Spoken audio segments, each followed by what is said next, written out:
SBI blue chip fund. सबसे पहले इस फंड के पास्ट रिटर्न पर एक नज़र डालते हैं।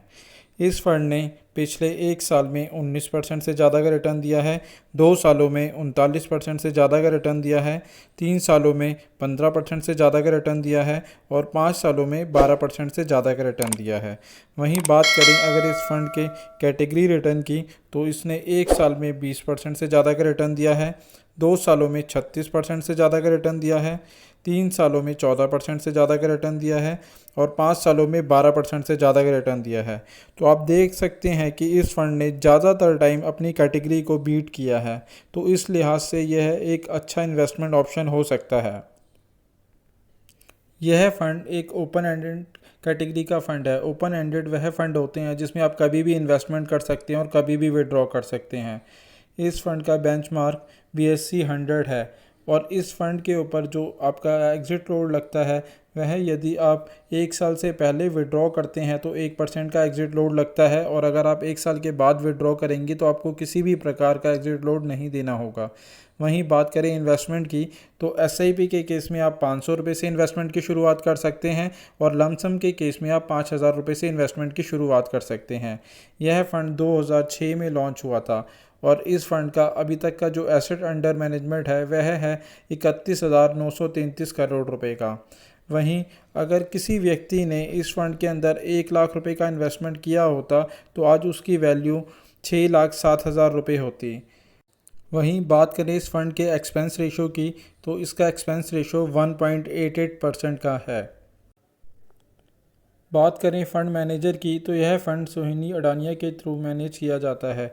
वहीं टॉप 5 सेक्टर एलोकेशन की बात करें तो इसके अंदर बैंक्स प्राइवेट के अंदर 18.40% का इन्वेस्टमेंट है, IT के अंदर 11.73% का इन्वेस्टमेंट है, ऑटो एंड ऑटो अलाइंस के अंदर 11.31% का इन्वेस्टमेंट है, ऑयल एंड गैस के अंदर 6.68% का इन्वेस्टमेंट है और हेल्थ केयर के अंदर 5.90% का इन्वेस्टमेंट है। और टॉप 5 कंपनी एलोकेशन देखें तो HDFC बैंक के अंदर 8.17% का इन्वेस्टमेंट है, ICICI बैंक के अंदर 6.96% का इन्वेस्टमेंट है, इन्फोसिस के अंदर 6.47% का इन्वेस्टमेंट है, रिलायंस के अंदर 4.80% का इन्वेस्टमेंट है और L&T के अंदर 4.19% का इन्वेस्टमेंट है।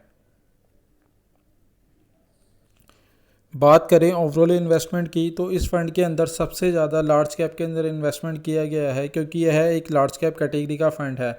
लार्ज कैप के अंदर इसके अंदर 82.70% का इन्वेस्टमेंट है, वहीं मिड कैप के अंदर 13.17% का इन्वेस्टमेंट है और अदर इंस्ट्रूमेंट के अंदर 4.04% का इन्वेस्टमेंट है।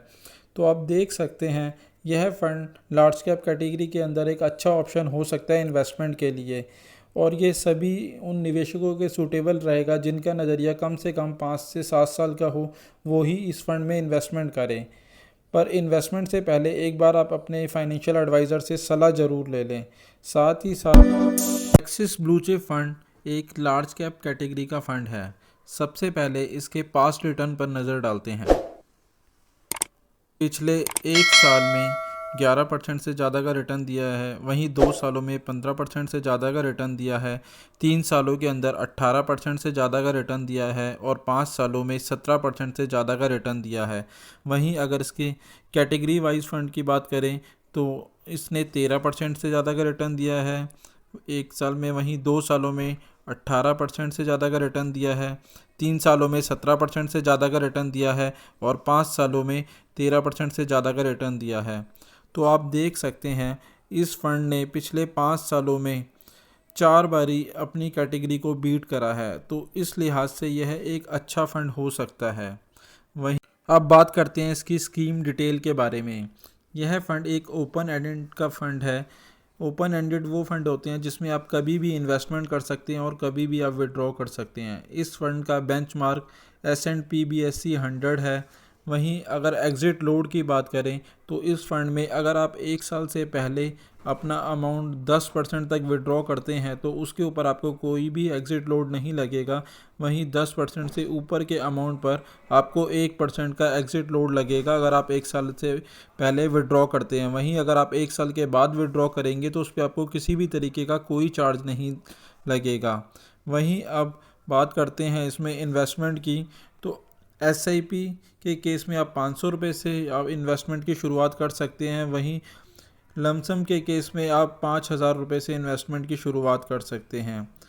वहीं यह फ़ंड जो है 2010 में लॉन्च हुआ था और इस फंड का जो तक के कॉर्पस का तो यह 34,181 करोड़ का है और इस फंड का जो एक्सपेंस रेशो है वह है 1.61% का। वहीं अगर इस फंड में किसी पर्सन ने अपना 1 लाख रुपए फ़ंड के स्टार्टिंग में लगाया होगा तो आज उस फंड की वैल्यू 4,45,000 रुपये होगी।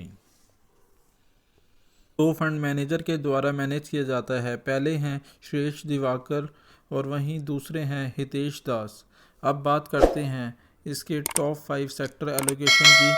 तो बैंक्स प्राइवेट के अंदर इसका 21.91% का इन्वेस्टमेंट है। वहीं आईटी में 20.89% का इन्वेस्टमेंट है।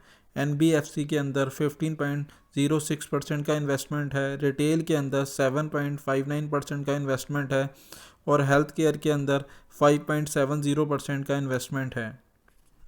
टॉप 5 कंपनी एलोकेशन आप देख सकते हैं। आईसीआई बैंक के अंदर 9.55% का इन्वेस्टमेंट है।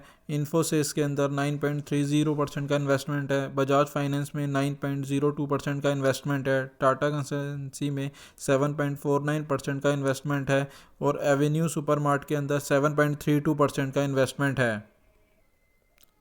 क्योंकि ये एक लार्ज कैप फंड है तो इसलिए इसका ज़्यादातर इन्वेस्टमेंट का पोर्शन लार्ज कैप के अंदर है। लार्ज कैप के अंदर इसने 91.91% का इन्वेस्टमेंट है। वहीं कुछ इन्वेस्टमेंट अदर सोर्सेस में भी कर रखा है जो कि है 7.14% का। वहीं अगर आप इस फंड में इन्वेस्टमेंट की सोच रहे हैं तो पहले इन्वेस्टमेंट से पहले अपने फाइनेंशियल एडवाइज़र से एक बारी सलाह मशवरा ज़रूर कर लें। साथ ही साथ अगर आपका लॉन्ग टर्म का नज़रिया है, कम से कम 5 से 7 साल तक का नज़रिया है, तो ही इस फंड में इन्वेस्टमेंट करें। वहीं आप इस फंड में या किसी भी और फंड के अंदर अब आप हमारे मोबाइल ऐप के थ्रू भी इन्वेस्टमेंट कर सकते हैं जिसका लिंक नीचे डिस्क्रिप्शन में दिया गया है। और वीडियो अच्छा लगा हो